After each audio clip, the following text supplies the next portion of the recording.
नमस्कार, जनपक्ष में आपका स्वागत है। मैं हूं प्रियदर्शन। दोस्तों, आज एक और नई किताब का नाम है वाई वी रीड। हम पढ़ते क्यों हैं। ये पेंगुइन से आई है। शायद 4 साल पहले 2022 में इसका पहला संस्करण आया था और जोसेफिन ग्रेवुड इसकी संपादक हैं। मुझे किताब पिछले दिनों एक दोस्त अनिमेश प्रियदर्शी ने, जो सोशल मीडिया पे खूब सक्रिय हैं और मेरे वीडियो भी देखा करते हैं, उन्होंने तोहफे के तौर पे दी। मैं बड़ा खुश हुआ। उन दिनों में, बल्कि इन दिनों भी कह सकते हैं, मैं सलमान रुश्दी की सैटेनिक वर्सेस पढ़ रहा था। मैंने उसको स्थगित किया और ये किताब पढ़ता रहा। Why we read. ये किताब जो है किसी एक लेखक की बात नहीं है। 70 अलग अलग लेखकों ने इसमें अपनी बात रखी है कि वो पढ़ते क्यों हैं। बात नॉन फिक्शन की है कि फिक्शन के अलावा वो क्यों पढ़ते हैं, क्या पढ़ते हैं। और जो ये 70 लेखक हैं, वो साहित्य वाले लेखक नहीं कि कविता, कहानी, उपन्यास लिखें। इनमें कोई कॉस्मोस का जानकार है, कोई पॉलिटिक्स का जानकार है, कोई फिलोसफी का जानकार है। हमारे शशि थरूर भी इसमें हैं और भी भारतीय लेखक हैं इसमें। अभिजीत हैं इसमें, और नाम आपको याद आएंगे धीरे धीरे मुझे, तो मैं बताता जाऊंगा। लेकिन कई मायनों में बड़ी दिलचस्प किताब है। हम पढ़ते क्यों हैं आज की दुनिया में, जब सब तरफ इतने सारे साधन हैं कि पढ़ने से बिल्कुल वो ध्यान भटकाते हैं। सिनेमा है, टेलीविजन है, इंटरनेट है। इंटरनेट पे तरह तरह की रील्स हैं, सैकड़ों चैनल हैं, हजारों यूट्यूब हैं, और पता नहीं क्या क्या है जो आपको 1 मिनट की फुर्सत नहीं देता है। जिसको देखते हुए लगता है कि किताबें तो पता नहीं किन दिनों की साथी थीं। और एक अनुभव मैंने और पाया है जिसकी ये किताब तस्दीक करती है। वो ये कि हम में से बहुत सारे लोग जो स्कूल और कॉलेज के जमाने में खूब पढ़ते हैं, धीरे धीरे उनका पढ़ना छूट जाता है। उनके उनकी पसंदीदा किताबें, उनके पसंदीदा लेखक उनके स्मृति कोश में किन्हीं कोनों में पड़े रहते हैं। धीरे धीरे धुंधले होते जाते हैं। जिंदगी उनको कहीं और धकेल के ले जाती है। तो ऐसे में आज कोई क्यों पढ़ रहा है, और वो जो कविता कहानी का लेखक नहीं है, और वो किताबें जो उसको मतलब कुछ बाहर की जानकारी दे रही हैं जो उसको कहीं और से भी मिल सकती है। तो किताबें पढ़ने के सवाल पे 70 लेखक, इसमें छोटी छोटी अपनी टिप्पणियां।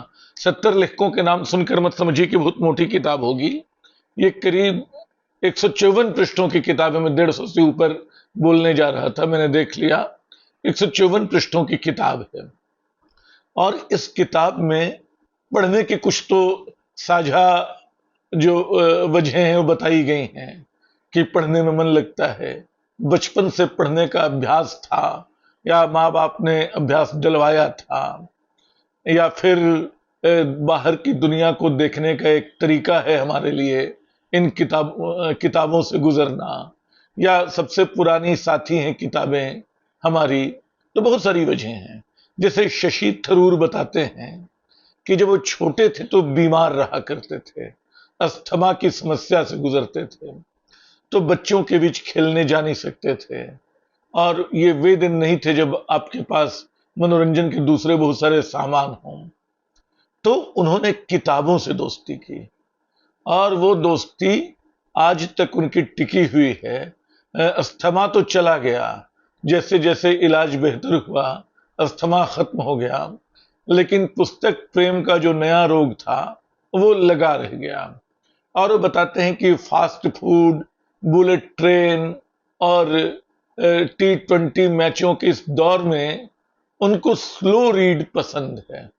धीरे धीरे किताबों को पढ़ना, शब्दों को देखना। तो वह बड़े ढंग से अपनी बात कहते हैं। और भी लेखक लोग हैं, मैंने कुछ टिप्पणियां दर्ज की थी, इनको देखते हुए कि वो आपसे साझा करूंगा, और कुछ अपना अनुभव भी। जैसे एंथनी एग्विर हैं, ये फिजिक्स के प्रोफेसर हैं, कॉस्मोलॉजिस्ट हैं जाने माने, कई किताबें इनकी लिखी हुई हैं।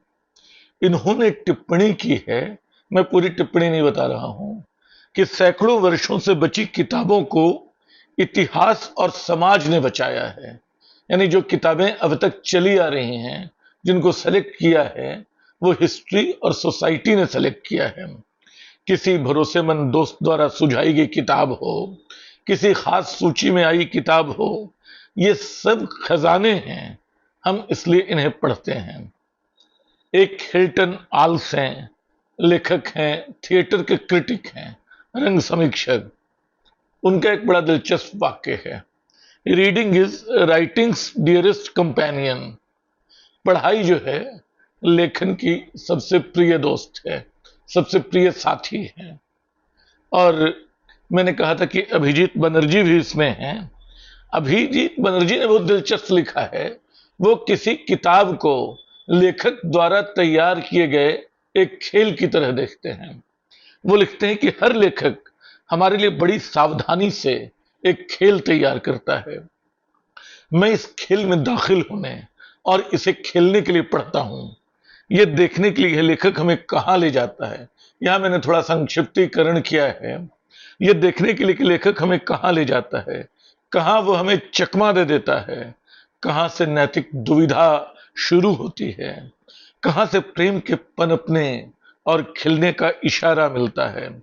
मैं उन सब किताबों का तत्पर पाठक हूं जो ऐसे खेल के लिए आमंत्रित करती हैं। मिलो बेकमैन, वो मतलब जो हम में से बहुत सारे लोग मानते हैं, मिलो बैकमैन कहते हैं नॉन फिक्शन की सबसे बड़ी ताकत यह है कि वो हमें दुनिया को अलग आंख से देखना सिखाता है। एरिका ब्रेनर, ये ब्रिटेन की पॉलिटिकल फिलोसोफर हैं, वहां की राजनीति में सक्रिय हैं। वो एक दिलचस्प बात कहते हैं कि पढ़ना तो बिल्कुल सॉलिटरी काम है, यानी आप अकेले में पढ़ते हैं, लेकिन वो सारी दुनिया से आपको जोड़ता है।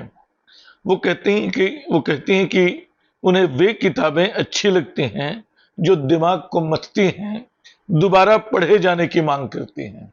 और एक दिलचस्प बात जो हम में से बहुत सारे लोगों की आदत है, वो ये कि किताबें पढ़ते हुए उनके साथ उलझती भी हैं। उजले पृष्ठों पे जो साफ सुथरे काली स्याही में जो कुछ लिखा होता है, जब वो पूरी किताब पढ़ चुकी होती हैं, तब उसमें पीली, हरी, नारंगी तरह तरह की के रंगों से जगह जगह उसमें दाग लगे होते हैं। वो लकीरें खींचती जाती हैं, जो हम में से बहुत सारे लोगों की आदत है। उनकी छात्रा कहती है कि हैप्पी बुक्स हैं, खुश किताबें हैं। शमी चक्रवर्ती हैं, भारतीय मूल के ब्रिटिश नागरिक, और वो कहती हैं कि हम किताबें इसलिए पढ़ते हैं कि फांसीवाद को और मिस इन्फॉर्मेशन को जो बहुत जानबूझ के दी जाती है, उन सब का सामना कर सकें। हम पढ़ते हैं क्योंकि हम नफरत और झूठ फैलाने वालों के आगे सरेंडर कर सकें। देखिए इसमें कैसे विचार भी चले आते हैं। ऑस्ट्रेलिया की किटमैन हैं, वो बड़ी नारीवादी और बड़े मानवीय मूल्यों में भरोसा करने वाली लेखिका हैं। वो कहती हैं कि मैं मिसोजिनी की मैडनेस को, स्त्री द्वेष के पागलपन को समझने के लिए पढ़ती हूं। मैं इस कल्चरल गैसलाइटिंग के प्रतिरोध के लिए पढ़ती हूं जो इन दिनों हावी है। और जाइजेक के बहुत सारे फैन हैं। जाइजेक भी एक बड़ी दिलचस्प बात कहते हैं, मेरा बड़ी उग्र रीडिंग का अभ्यास है। उग्र रीडिंग के लिए मैंने उग्र शब्द असल में वायलेंट रीडिंग वो बोलते हैं। वो कहते हैं कि मैं ऐसा पाठ करता हूं जो सुगठित अवयवों को तोड़ देता है और उनके किसी हिस्से को संदर्भ से बाहर लाके उनको उनके अलग अलग सिरों के जो अप्रत्याशित रिश्ते हो सकते हैं, जो अचानक एक नया सच प्रकट करते हैं, मैं उनकी तलाश करता हूं। तो ये और भी इसमें है, 70 लेखकों की किताब है। जाहिर है कि उन सब की बात मैंने नहीं की। मैं पीटर हेनेसी, स्कॉट, अच्छा इसमें एक बात और है, दुनिया कितने सारे लेखकों से भरी है, कितनी सारी किताबों से भरी है, ये इसको पढ़ते हुए समझ में आता है। मैं कई लेखकों के नाम नहीं जानता था। अच्छा होता कि एक परिशिष्ट किताब में, पुस्तक में लेखक परिचय का भी होता। लेकिन मैं जिनको नहीं जानता था, मैंने जब गूगल पे उनको सर्च किया तो पाया कि तो अलग अलग क्षेत्रों के बहुत बड़े नाम हैं। वो कोई लेखक है, कोई राजनीतिज्ञ है, कोई दार्शनिक है, कोई वैज्ञानिक है, कोई अर्थशास्त्री है, और सबने तरह तरह की किताबें लिख रखी हैं जिनसे हम सब अनजान रहते हैं। तो ये किताब व्हाई वी रीड जो है, मेरे भीतर ये सवाल उठा कि मैं क्यों पढ़ता हूं। मैं इन सारी लेखों के निचोड़ को मैं अपने भीतर महसूस कर रहा था कि मैं बहुत सारी चीजों के लिए पढ़ता हूं। मनोरंजन के लिए तो पढ़ता ही हूं, और उसके अलावा दुनिया को दूसरों की निगाह से देखने के लिए भी पढ़ता हूं, जो कभी कभी मेरी अपनी निगाह हो जाती है। किताबें, अच्छा, मैं बार बार पढ़ता हूं। एक किताब को पलटकर दोबारा भी कई बार पढ़ता हूं।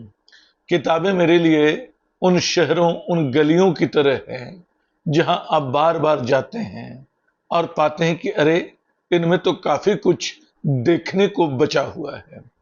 तो किताबें बार बार मुझे एक नया सच बताती हैं, बार बार मैं उनको एक नई निगाह से पढ़ता हूं। जब मैं एक किताब पढ़ रहा था तो मुझे एक दूसरी किताब की याद आई। ये फ्रांसिस बेकन, 17th सेंचुरी के, यानी 400 साल पहले के एक लेखक, बहुत मशहूर निबंधकार, बहुत ही स्मार्ट भाषा में, बड़े तार्किक ढंग से लिखने वाले। उनका एक बहुत मशहूर लेख है ऑफ स्टडीज। ऑफ स्टडीज में वो तरह तरह की बातें बोलते हैं। जैसे वो कहते हैं कि स्टडी सर्व फॉर डिलाइट, आनंद देती है। फॉर ऑर्नामेंट, वो आपके लिए आभूषण का भी काम करती है। एंड फॉर एबिलिटी, वो आपको काबिल भी बनाती है। ये बहुत जबरदस्त लेख है। लेकिन इसके बाद वो कहते हैं to spend too much time in study is sloth. बहुत ज्यादा समय स्टडी पे लगाना एक तरह का आलस्य है। To use them too much for ornament is affectation. उनको आभूषण की तरह बहुत ज्यादा इस्तेमाल करना एक तरह का दिखावा है। To make judgment wholly on their rules is the humour of a scholar. पूरी तरह किसी स्टडी के, किसी किताब के दिए गए निष्कर्षों के आधार पे एक अपना फैसला कर लेना, ये भी एक स्कॉलर का खेल है। लेकिन वो, मतलब उसके साथ एक नेगेटिव अर्थ ह्यूमर शब्द में यहां जुड़ा हुआ है, या कम से कम कह सकते हैं कि वो उसकी सीमा है। तो वो ये बोलते हैं। फिर वो बताते हैं कि क्राफ्टी मैन कंडेम स्टडीज। जो वो चालाक लोग होते हैं बोलते हैं पढ़ने की क्या जरूरत है।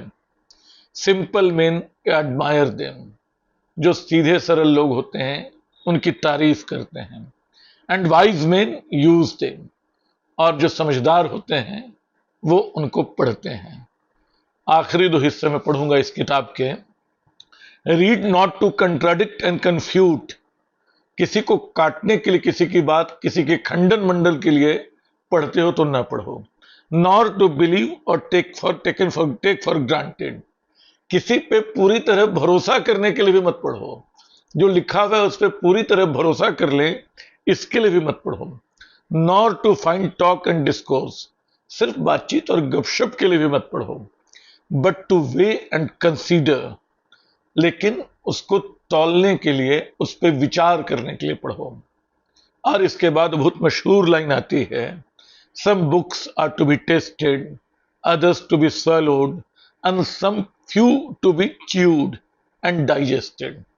कुछ किताबें ऐसी होती हैं जिनको आप बस टच करके छोड़ देते हैं। कुछ हैं जिनको आप पूरी तरह पढ़ लेते हैं। लेकिन बहुत कम किताबें ऐसी होती हैं जिनको आप बिल्कुल डाइजेस्ट कर लेते हैं अपने भीतर। आखिरी बात, वो भी इनका बहुत मशहूर वाक्य है, reading मेकeth a full man, conference A ready man. पढ़ाई लिखाई से आदमी संपूर्ण होता है। जो बातचीत होती है वो आपको एक तत्पर, एक तैयार मैन बनाती है।